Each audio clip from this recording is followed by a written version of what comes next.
Utah just got approved for a massive data center blueprint. This data center in Utah is going to be 63 square miles. Do you guys know how massive that is? Evidence than ever presented. Let's talk your about elections in this country. We're like a third world country.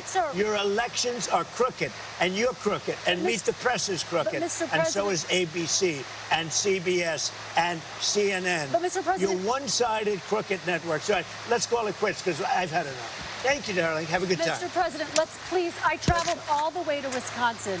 I've sat in the rain with you. I know. I've sat in the rain with you for an hour, on and off in the rain, and I've given you enough time. You ought to straighten out your press because you know what? Mr. President, a country can never be great.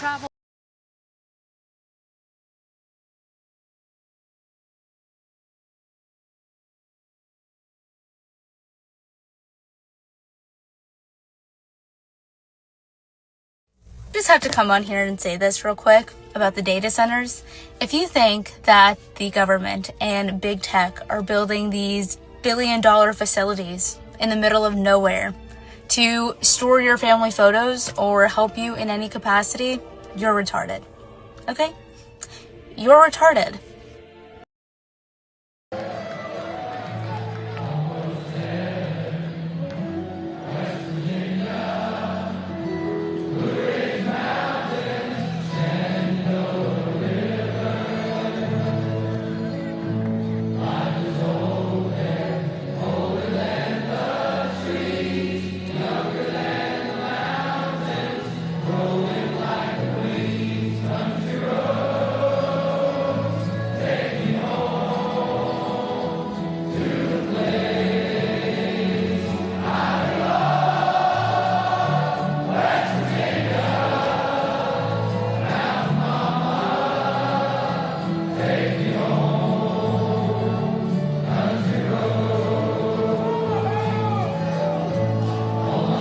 It was pretty obvious to me that we could build, we build out in a very cross-disciplinary way our work in capital investing and policy and philanthropy. And we could do this work forever and ever, and we could have the narrative overtaken by someone who has a lot of power, who's completely contrary to us. And we could never get to the place where we think we're part of a more just and equal society. And so it was obvious that if we could be part of the creation of cultural narrative, that would enhance and amplify all the work that we're doing.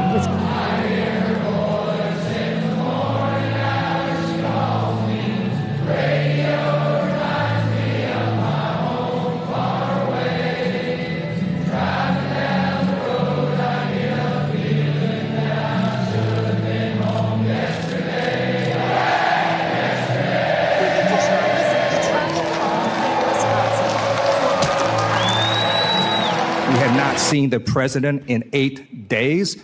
The American people deserve the truth. I yield back. I don't even know how to respond to that other than to tell you that it's absurd and ridiculous. And I can't believe we're in a Foreign Affairs Committee meeting in front of the House, an important time in American foreign policy. Just keep lying, Secretary Rubio. Just keep lying. Supposedly someone who thinks he's a medical expert when he's not. The truth of the matter is we had a cognitively impaired president in office a few years ago. That's a cognitively impaired president. But I don't like to talk about that because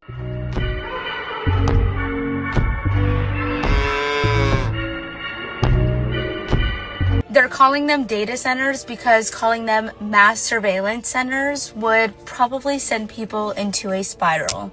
They're literally building the infrastructure for a surveillance state, and they're doing it right in front of your face.